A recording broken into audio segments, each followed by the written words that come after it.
Welcome back, Fantasy Fiction Fanatics. It's great to see you again, and I hope you're doing well. Merry Christmas and Happy Holidays to everyone out there. I hope you are having a great December with all the happy holidays that come along with it. For those of you who are still waiting for Christmas, I hope that you are excited because it's only a couple days away. I know I am excited. I'm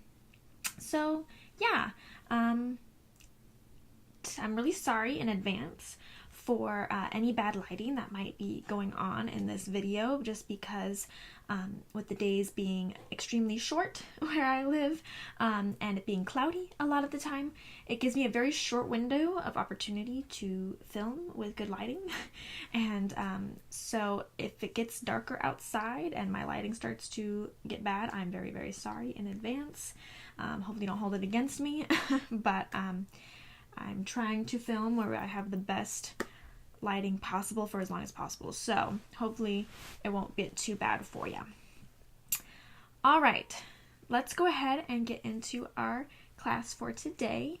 I'm going to be talking about chapters 10 through 4 for Dragons of Winter Night. Yeah, so I know we've taken a little bit of time since we've had a video, especially for our book, so I'm very sorry about that. But hopefully we can have some fun talking about these chapters today and move on to the next set of chapters that we will have. So, as always, let's go ahead and start with our recap. Alright, so let me get out my trusty notes over here. Alright. So, in these chapters, we kind of have, it's not like we have a lot happening, but it's important stuff that's happening, really heavy, important things. So, we find out the truth about Silvara, about how she's a silver dragon.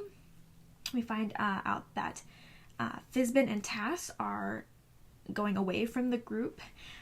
Flint is very angry that he was unconscious when Tass walked out with Fizbin and left him there with everybody else and didn't take him with him. So Fizbin and Tass are going on their own journey. Tanis and his group are traveling still slowly to Sandcrest, and they stopped at that inn in order to get money and all the supplies they were going to need to make the journey. And then Strum was on trial at Sandcrest after they delivered the dragon orb because Derek made allegations against him and made it so that way he was trying to make it so he would not become a knight. But he did his trial, and despite all the allegations, as well as being found guilty of everything that Derek said, he did become the leader of these the lowest knights in the order and is now officially part of the knighthood. And then Razlan finds the ability or is strong enough to use the dragon orb and gives the dragon orb whatever that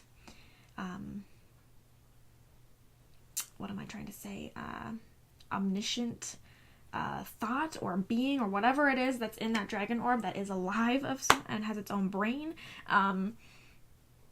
He was able to gain its respect and is now able to use the dragon orb. So we'll see where that's taken us. And then Fizbin and Tass in the last chapter arrive in Sandcrest and are asking for the dragon orb. And they found out that it is with the gnomes, which I will say Fizbin did not seem so pleased about. So that's what happened in these 5 chapters that we read.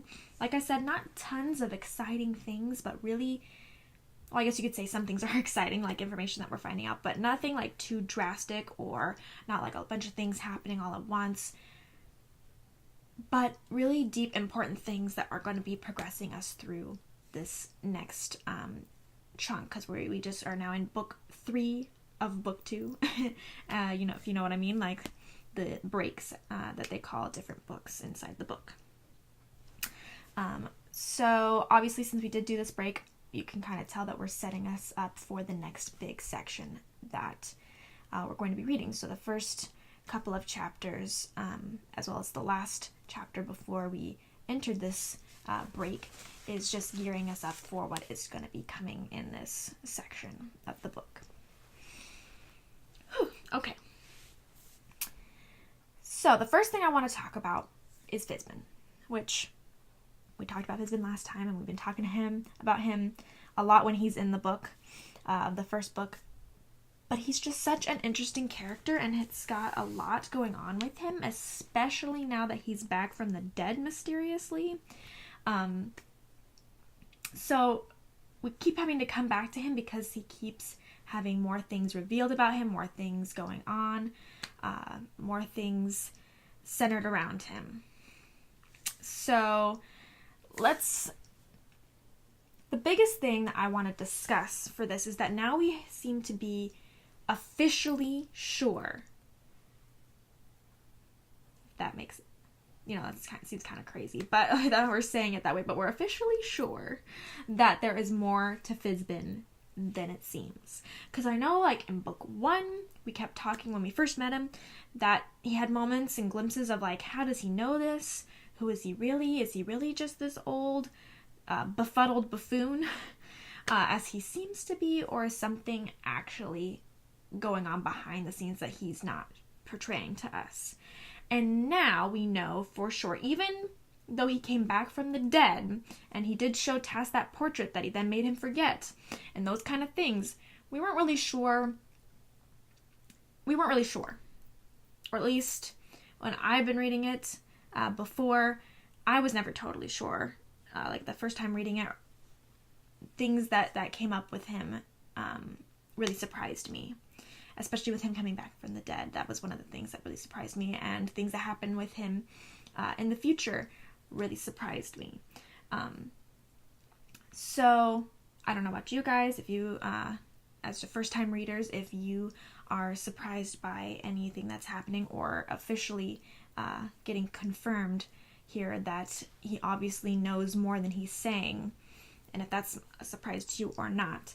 But I feel like this is the first moment that you really truly feel like you know that there's something more to Fizban, and you just know that you don't know what it is. Because not only is he mad that Silvara is there, which, how does he know Silvara? How does he know who she truly is? Because it is clear that he knows the truth about her before we do. How does he have all this knowledge about the dragons? Because obviously he knew, since he knew she was a dragon, he knew about her oath and was saying that she was breaking her oath. How does he know about everything that's happening? Why is he mad about it? What could be so, what knowledge could he have that would make it so that he would be so upset about Silvara breaking this oath? It's even at this point, it seems like he even knows the future, because Tass asks him when he's going to see his friends again, and he pinpoints a time when he's like, oh, you're going to see them at this point in time, so it's fine. How would he possibly know that Tass or the rest of the companions are going to be at a certain place at a certain time? How does he know this? So even though we really don't know who Fizban is, we are now officially sure. I think that's a funny, I don't know why I keep saying officially sure, but it just seems like the right thing to say. That he is actually something much bigger than a befuddled old buffoon who can't remember his name. So he's just a wonderful character. I would really love it in the comments below if you told me what you thought about Fizban, if you like him, if you don't like him, if you just absolutely love him like I do, if you just think that he is so interesting and that you just want to know who he is. For those who do know who he is, and have read all the books or have read ahead or whatever else, please do not spoil anything for them with your comments on whether you like him or not. But yeah, I love his character. I love him more and more every time I read about him, especially once I know who he is and I've been rereading it. It makes it even better every single time. So, but it's also just because I know who he is, I know what's up, it doesn't take away from the experience of reading it. I've read these books, like I've mentioned, several times, 6 or 7 times at least. And every time I still love him. And I still get the same feelings and the same mysteriousness from him and the same everything, even though I know exactly what's going on with him and exactly who he is and exactly why he knows all this information. So for those of you who do not know, enjoy not knowing and enjoy the mystery of it. See if you can figure it out. If you have any wild guesses about him, leave it down below for me.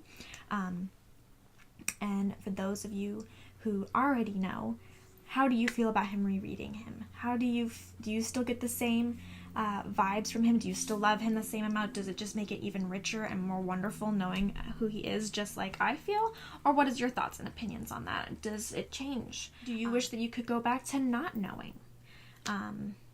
Yeah, so let me know down below. I would love to have a discussion on Fizbin with you, especially since him and Tass are now together, and they are two of my favorite characters, as I've mentioned before, of all time. So, sorry, I kind of sidetracked there with my love of Fizbin and discussing him and his how you feel about knowing him versus not knowing who he is.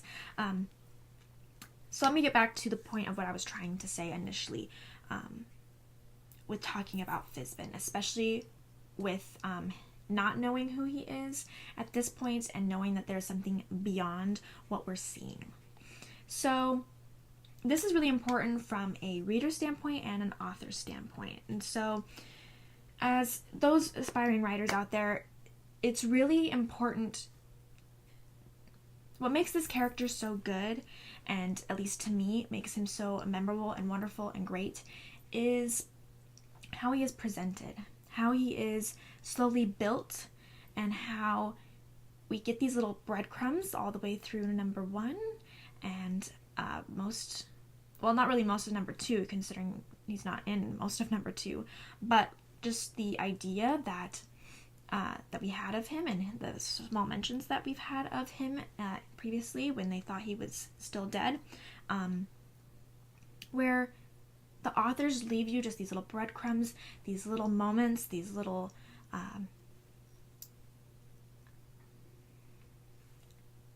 I'm like drawing a blank on how to describe it, what I'm thinking, but how we just are slowly being led to see little bits of him, but how the timing at this moment, at the almost not the end of book 2, I mean, we've got still about a 4th left, but where we just suddenly know, even though we don't know who he is, we just know now that there's something more to him. And so all these breadcrumbs are slowly leading up to this moment where we're like, yes, who is this?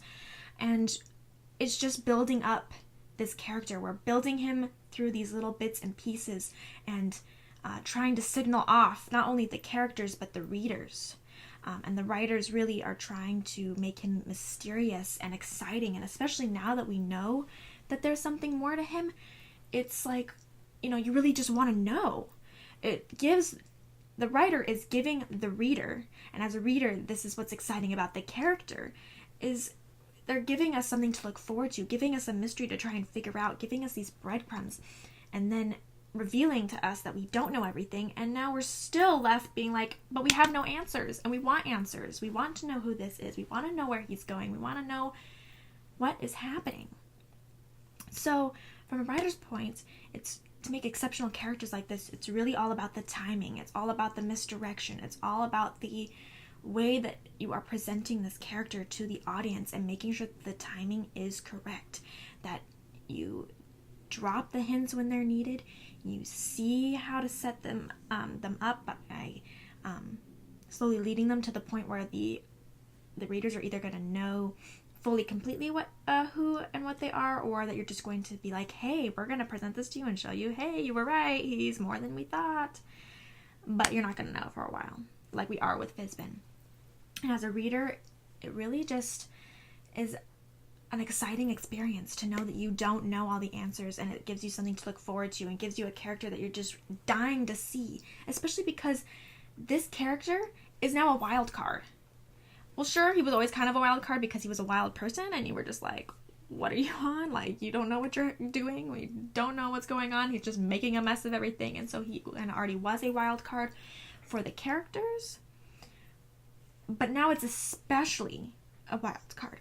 All the characters, well, not all the characters, but the characters in the Rhonda's group know that there's something going on, that he has been a completely different person. There is something up with Fizbin. And as readers, we're like, we don't know what he's going to do because we don't know who he is. We know that he's not really that bumbling idiot. We know that there's something more that he knows, and he's obviously going off rogue a little bit with Tass, where he's doing his own stuff now. So he's much more of a wild card, and now we're going to look for him. At least I know I will be. I'm sure many of you will be too if you feel the same, is that you're going to be waiting and watching and wondering what is going to be up with him, and wondering, what's he gonna do? So now he's completely unpredictable. We don't know what's going on. We don't know what his game is. We don't know. And that is what is wonderful about Fizbin, is not only is his personality great with him being that bumbling idiot, at least in my opinion. I love that about him. And especially when you know that he's not that, you find it even funnier that he's acting this way. As well as intrigued why he's acting this way. Why does he want no one to know who he is and what he's capable of? Why are we given all these hints? Where are they taking us? Where is Fizbin taking us? Obviously, he's an important person. But who exactly is he, and when are we going to find out? And yeah, it's just the wonderful part about reading a character like this is the mystery that comes with them. Okay, let me know with all that if I kind of got off topic and wasn't very clear about what I was trying to get across. I thought when I backtracked and came back, I did a little bit better job on recentering, but I know I also have a lot of my love of Fizbin in there. So let me know if you want me to clarify anything, if you want me to have more of a deeper discussion about this and what I was trying to get at with talking about Fizbin, other than just my love for him and the excitingness of knowing that he's more than what he seems. Let me know. All right. So the next big topic I really want to discuss is the knighthood. Now, I'm probably going to do a bit more of an in-depth race/people analysis like I did with the elves and the gully dwarves and the dwarves. I think I also did one on the dwarves. But I'm probably going to do a little bit more of an in-depth discussion about who these people actually are and what they're supposed to be when we get a little bit more into their ranks, especially now that Strum is part of the knighthood. But I really want to talk about just the general information that we have been given on the knights right now. So like I said, I'm going to do a little bit more in-depth on the knights as a people in a future video, maybe the next video, maybe the one after that, depending on how far we get with our information and how much we see of the knights and how they act and who they are and what their place is at this moment. But we do see actually a pretty good chunk at this trial that Strum has, not only of Gunther, who is a great person. I'm sure you agree with me that he is an honorable knight, someone that is in power rightly, but is struggling. And we see a lot of the politics in this portion, and that's really what I want to talk about. A little bit about Derek and a lot about the politics and our first impression of the knighthood now that we got a little bit bigger look at a group other than just Derek. You know what I mean? We already talked a little bit about Derek and how he's a snob and how he's a terrible person and how you're like, how is this the knighthood? But now I really want to discuss a little bit more now that we've got a little bit bigger picture of the knighthood and a little bit more information. So more on the specificness of just what we've seen in our first impression, not necessarily a whole analysis of the people. Sorry if I have a little bit of background noise going on. My heater, for some reason, sometimes likes to make this annoying sound. I don't even know how to describe it, and so if you hear that, I'm really sorry. It goes off and on. I don't know how to stop it. There's nothing I can really do, so hopefully it's not too annoying for you to listen to. If you can hear it at all. I'm not sure. It just was really loud to me, so I figured I would mention it in case it was captured on the sound. Whew. Okay. Let's see. What do I have written down here for my notes? Okay. So, we've talked a lot about Derek, and now we can see that Derek is a huge influence. Right off the bat, we've noticed that he's a huge influence on the politics as a whole for the knighthood, which obviously is not that great because Derek is a jerk. So we've already got a problem going on there, right? So we're already going to know that there's problems when we're talking about how most of the knighthood is in Derek's pocket. But let's talk about how Derek is working this and how, in general, the knight population is using their community and their laws and their code, which knights are supposed to live by the code, and that gives them honor. And it's supposed to be it's gonna be, some of the things I'm gonna say about this, I feel like some people might be angry about what I'm implying, or not implying. I'm not trying to imply anything about anything other than I'm just talking about what I feel like this knighthood represents and what I feel like has a lot of associations to me in real life. And so let's try and not make it a political discussion about anything else other than just what the politics in the knighthood is being. So it looks like the knighthood has really strayed from their original course. Originally, what the code is supposed to do, what the knights are supposed to be as a society, and what kind of ideals they're supposed to uphold, and they've really gone and skewed away from everything that they've been historically been as a people, as a society, as what they were, their ideals were, and why they made this code of honor and why they became knights in the past. So the point I want to bring up is going to be two things. So the first thing I'm going to bring up is world building, and the second thing is going to be what I had my little disclaimer about. So let's go ahead and do world building first. The knights here and their first impressions really are building our world that we have. And I know we haven't really talked much about world building in the last couple episodes because we're really in depth in the book, and so we kind of already have a good sense after being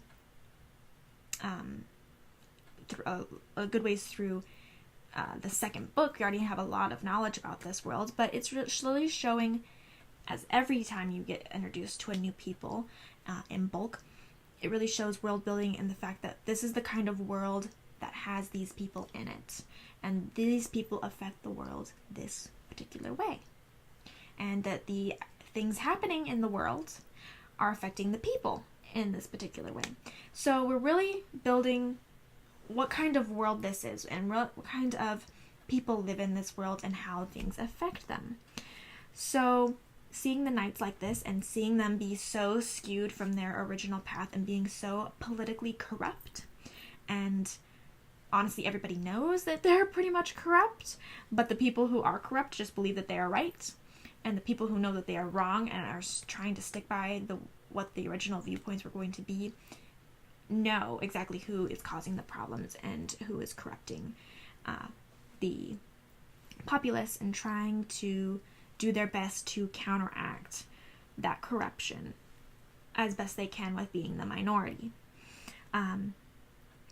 So it's kind of, the knights really remind me of the elves at this point and the world building that they had, in the fact that the evil in the world is now kind of corrupting them.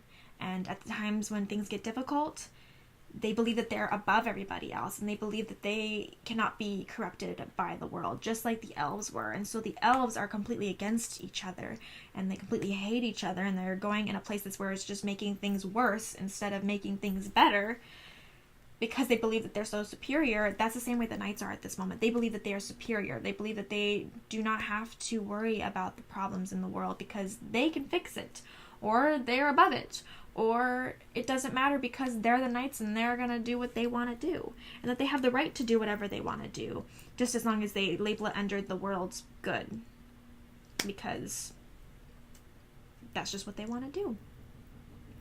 So we really see how the evil that's happening in this world is really affecting its people, affecting the knights, and what kind of people we have in this world, and the world building for that. Again, I'm so sorry. I feel like I'm kind of rambling and not really making my point very clear. Please let me know if I'm not, so I can rephrase anything that you need rephrased, or go over anything again, possibly even make a mini video in order to reestablish any main points that are really bothering you. Please let me know down below. Whew. Okay, now let's go ahead on to the second topic, which I said was about my little disclaimer. So I see the code really being like a religion for the Knights of Solomania. Yes, they do pray to Paladine, and their religion is to him as their god that they pray to and that they idolize. And their code is their way of life and the way that they're supposed to live. But I really see it kind of like a religion in the sense of how they use it. Like they have, when times come up, they point to it and be like, this is what it says. This is how we're supposed to live. This is how we're supposed to do. This is the way life is supposed to work. And that's kind of like how religion is when in our day-to-day life is, a lot of times you refer to the Bible or to any other text in any other religion that that is being followed, and say, hey, this is how we're supposed to live because this is what our deity or deities say we're supposed to live by. So that's how I'm making that connection to it being religion. Despite them praying to Paladin, I feel like the code they use kind of as a way of reference for how their life is supposed to be, like a religion where they actually have a book and this is how they're supposed to be said. I don't remember for sure, and we'll probably learn more about the code and its origins later on when we get more into the knighthood, but I don't believe that it was Paladine that wrote it. I believe it was the original knights came up with this code, so it's a little bit different in its origin than it coming down from Paladine, but in this sense I'm kind of relating it to a religion, or I guess a lot of ways we could relate it to laws in general, but it's a little bit harder for me to make the analogy I'm going to make with examples like that.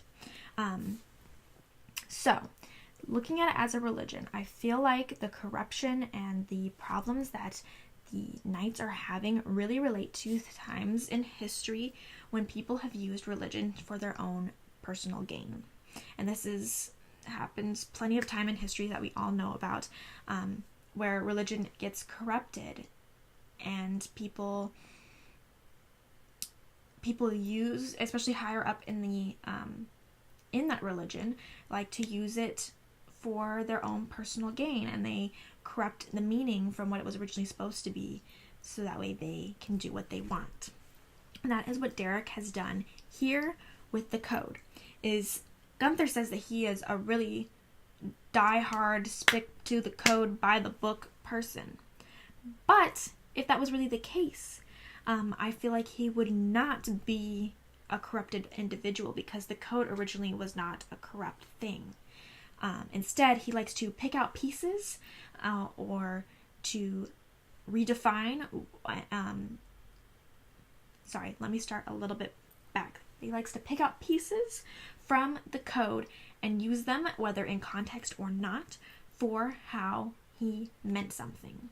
Like when he said, oh, this is how I was defining enemy at the moment. It was like, oh, sure, there are allies, but at this moment it was enemy because the code says this. So he's picking out a piece and changing it to fit what he wanted it to say, for it to support him.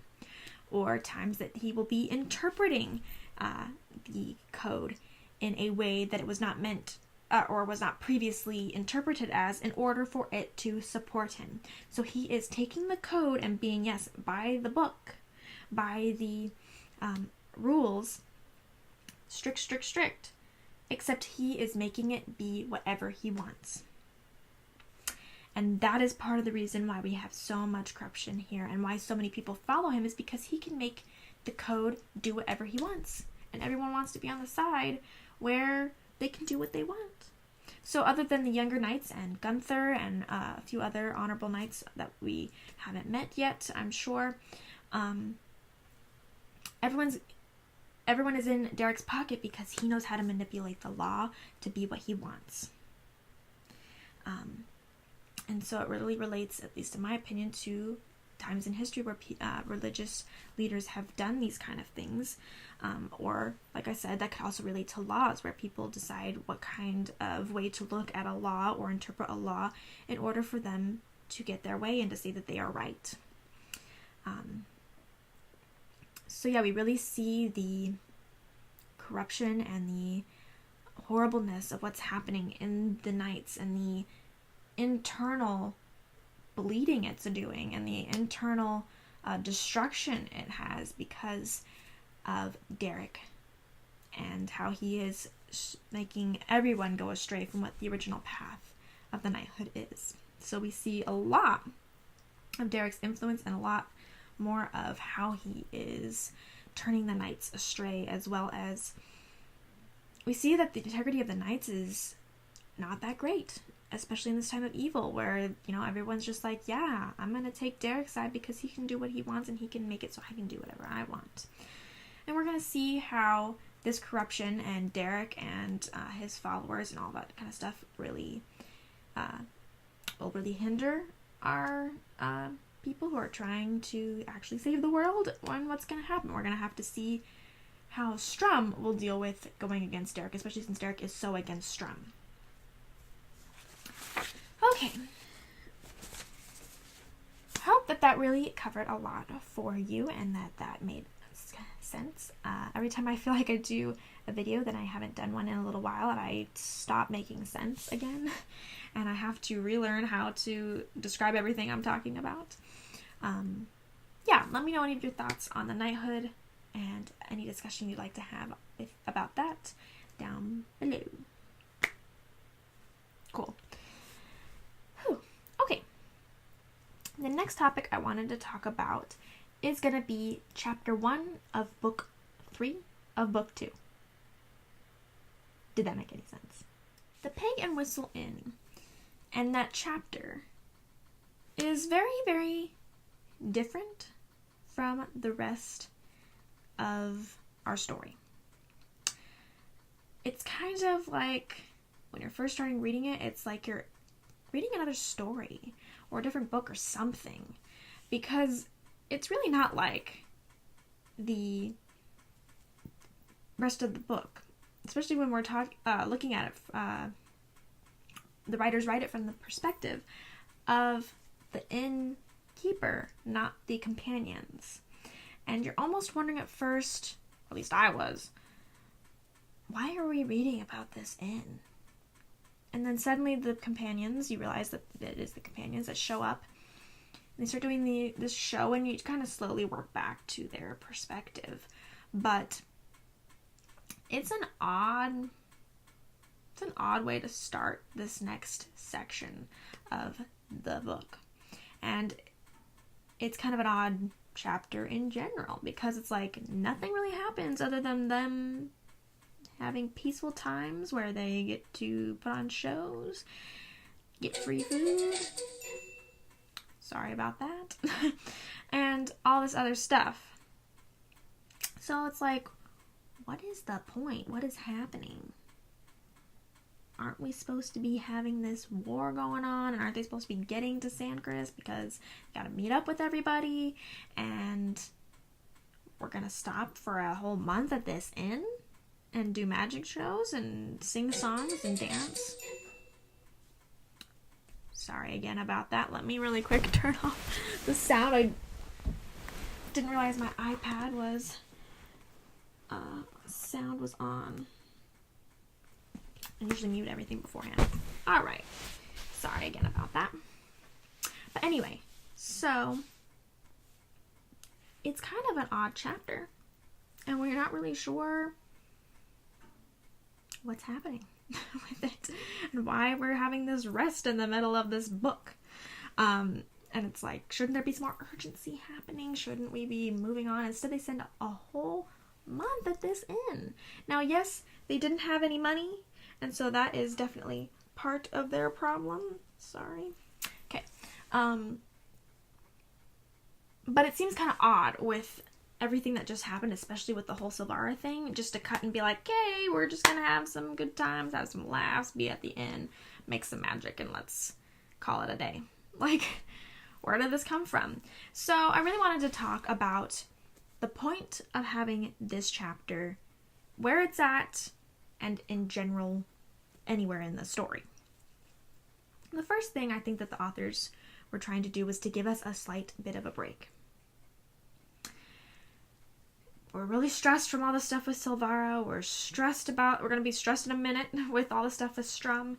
We are at a point where it's like we need a little break from all the horrible stuff happening. Kind of like a lot of times authors of any kind of show or book or anything else kind of add some humor and levity to a scene or with a character in order for everything not to be so abysmal and so terrible, and for you to be like, I can't deal with all the crap happening.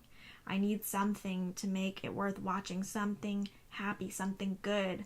And so I feel like that's kind of what this chapter is. It's like we're starting the next section and we're going to start off with a breather. We're going to get our bearings. We're going to have a minute where there's some good in this world still, that the companions still experience something that's not just death and destruction and fleeing for their lives. And yes, they are still fleeing for their lives, to be honest. They are worried about being noticed by the wrong people. But they have a moment where they can rest a bit, where they don't have to be looking over their shoulder quite so hard, where they have a moment to be themselves again and to have fun. Especially with Razlin being the person that's normally not having any fun and not doing anything and being against any kind of levity. Sorry, I can't speak. You really see him be kind of outside of what he normally would be by him starting the whole magic show and him being in charge and him being like, hey, this is my thing and I'm the one doing this show, and being important to him.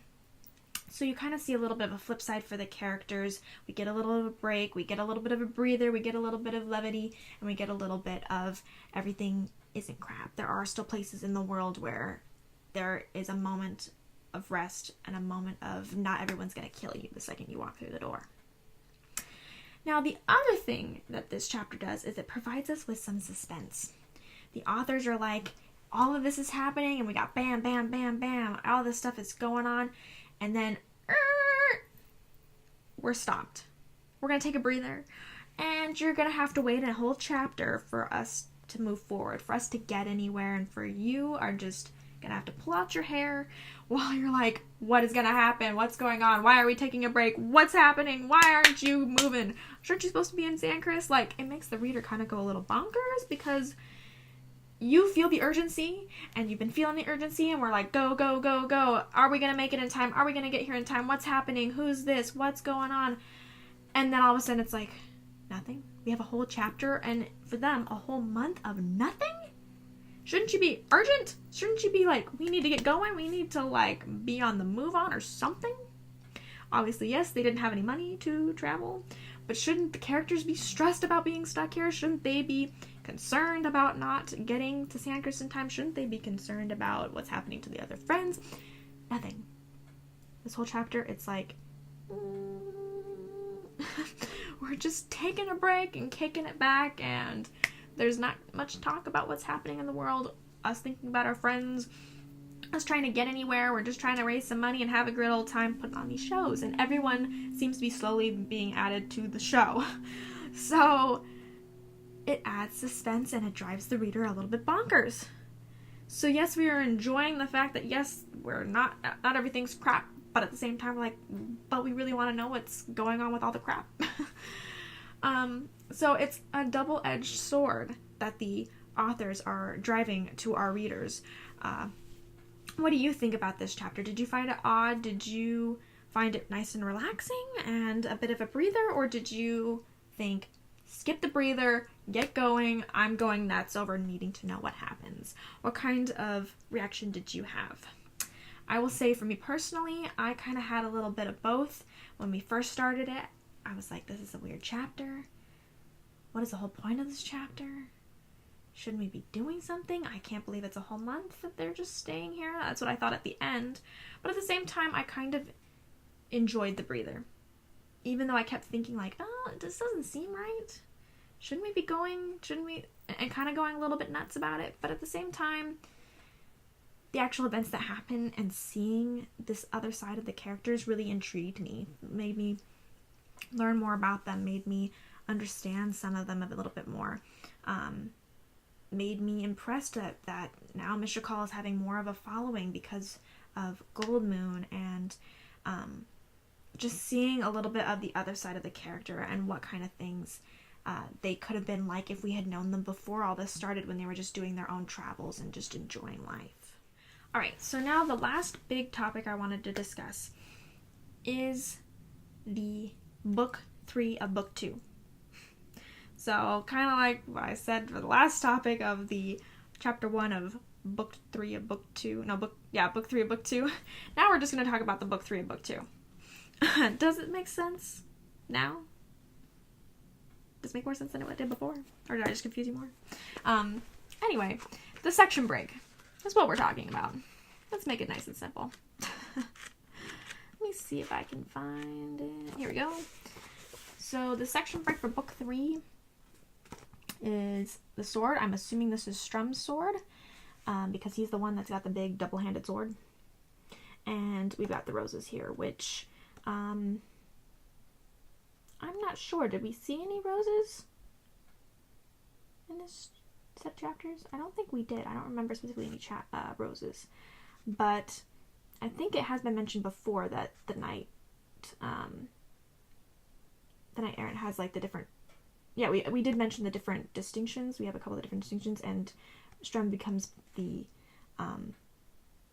lowest of the low, which I believe was that the Knight of the Rose. I just read it. How come I can't remember? Let me see if I can find it for us. I couldn't remember if that's crown, if it's a crown, or if it's rose. I do know that there is a rose. Oh no, he's going to be accepted to the Order of the Crown. So, the Order of the Crown is the lowest one, but I do believe that there's an Order of the Rose, which I don't remember if that was the original armor that his dad was part of, if it was the rose or not. I'd have to go back to book 1 and see when they did his description of the armor if it had a rose on it. Anyway, there are roses. One of the orders is as a rose, so I think that's probably where those roses come from. So I just kind of want to pinpoint where, kind of try to put why and where at the same time, sorry about that, kind of where we're stopping at and why I feel like this break is at its point and what we're going to be moving forward to. But I can kind of see where the author broke this up, because it's like we ended with Silvara, and we're starting with Strum becoming a knight and Raslin being able to control the dragon orb. So it's kind of like we have all these big revelations, we've got all this stuff going on. We get to like this major point, and then they're putting this break here because now that we've got to this point, our goals are kind of shifting, or at least our perspectives are shifting, And so we're breaking, so where it's like, okay, this is what we had up till now. Now this is where the changing is. The change from either where our goals are, what's happening, what we think can be done or can't be done is now shifting to a new section and a new thing. So before it used to be like the last section was kind of like all about trying to get to Sandcrest. Like everyone's trying to get to Sandcrest, but now they're not in Sandcrest for Lorana's group. They're at the Tomb of Huma. Yes, there we go. And they now have a silver dragon, and it's going to completely change where they're going and what they're doing. At least it's a good assumption that that's what's going to happen, because now that they have this dragon and they know about the good dragons and Fizbin is back, it changes a lot of stuff. And changes what they're going to know. Maybe it's, in the coming up time, they might have a whole big discussion with Silvara and find out a whole bunch of stuff about what they should be doing. We don't know for sure if they're going to keep going to Sandcrest or not at this point. With the group, Tanis' group, they have like this little breather or whatever, but it's changing to where like now they're in charge of where Razlin's now in charge of this dragon orb. And even though, yes, they're still trying to get to Sandcrest, it's not the same urgency that they had before. Now we're trying to just travel as best they can and get through uncaptured. So it's not necessarily that their goals have changed, but now with Razlin gonna be in charge of the orb here, and the uncertainty with that is why they've added this into this new section, because things are drastically changing for them now. Razlin has changed everything at this point. And it's also changed because now we have 3 groups, and Strum is his own little group. Well, I guess you could count 4 groups, because Strum is his own little group, and now he's part of the Knighthood, and that completely changes everything. He's going to be doing his own thing, and it's going to be a whole nother thing going on. As well as Fizbin is back, and so now we're changing with that, because Fizbin and Tass are now their own little group too, doing their own thing with trying to get this orb. So we had 2 groups for the last book. We started with the first section, we had 1 group, and then we broke into where we have these 2 groups and what they're each doing. And now in this book 3 here, we've got 4 different things going on, 4 different groups or 4 different sets that were places that we're bouncing between, as well as a lot of things have now changed. A lot of revelations have happened, and now we're starting this new section where a lot of main things for the characters are changing. So I can really see why this change was or why this section break was broken where it's at. We're going to see exactly what this section is leading to. I believe this is the last section of the story, but let me double check. Let me see if we have a book 4 of book 2. No, it doesn't look like it. So this is going to be the last section. So this is going to be leading us up into our next break in the story for when it's going to go to book 3. So yeah, a lot of things are going to be happening. A lot of changes are being made. So we're going to see where this book 3 of book 2 takes us. Okay, and just to close out our lesson here, I'm going to talk. Sorry, I got to adjust here. I'm going to be talking a little section of our nitty-gritty stuff that we always close out with. And the first thing I want to do is talk about Razlin's claim of happiness on page 270. At least in my book it's on 270. It's in chapter 3, right at the beginning of chapter 3. Alright, so let me read just a little bit. Razlin's thin hand reached out to touch the robe, the slender fingers stroking the shining sequined fabric, wistfully regretting that this period in his life was over. I have been happy, he murmured to himself. Strange. There have not been many times in my life I could make that claim. Certainly not when I was young, nor in these past few years after they tortured my body and cursed me with these eyes. But then I never expected happiness. How paltry it is compared to my magic. Still, these last few weeks have been weeks of peace, weeks of happiness. I don't suppose any will come again, not after what I must do. Razlin, as always, is such an interesting character, and he's kind of a little bit everywhere. We never really know what's going on with him. We never know what his motivations are. We never know really anything with him. And so I find it interesting that the happiest time in his life and the time that he's actually felt happy and at peace is doing these magic shows. Especially when, like, he made that comment about how happiness to him takes a backseat to his magic. But really, he wasn't really using his magic and wasn't really using any manipulations or wasn't trying to further his own gain or anything else like that. He was just doing simple magic shows that he enjoyed. And so it's really intriguing, really confusing, really a lot of different things, to find that what brings him truly happiness is using his magic for something so simple, innocent, and selfless. It's just entertaining people, and it's so simple and it's so nothing. It's really just bringing happiness to people, and that's what gives him happiness. And so to me, it's like, why all this ambition and all this gain and all this greed if what truly makes you happy and what truly you enjoy in your life is just doing simple magic tricks and shows for people? What do you think? Every single time I read this, every single time I try and think about it, I try and piece them together, even after reading The Test of the Twins, which is the 3 books that come directly after this set of books, and focus on Caramon and Ras. I never get it. I never truly understand Razlan. I never really know. I mean, like, I know in the end kind of what his goals are, which I'm not going to state for those who want to discover when they read on. But yeah, in The Test of Twins, you kind of really do learn what his whole goal is, but like, we never really know why. We never really get it. So, what do you think? And how can something like this make him happy if all he really wants is to be in control of everything? He is such an interesting character. Comment down below. I would really, really, really love to have a discussion with you. And eventually, once we get, I think either toward the end or at the end of these books, I really want to do a character analysis on him and try and just to talk about him and just see, once we put everything together and we know more of his motivations and all those kind of things, as much as we can ever know, what we think about him and what kind of character we feel that he becomes, and that we can have a discussion on. Okay. Next nitty-gritty item is, why is Derek so consumed to get Strum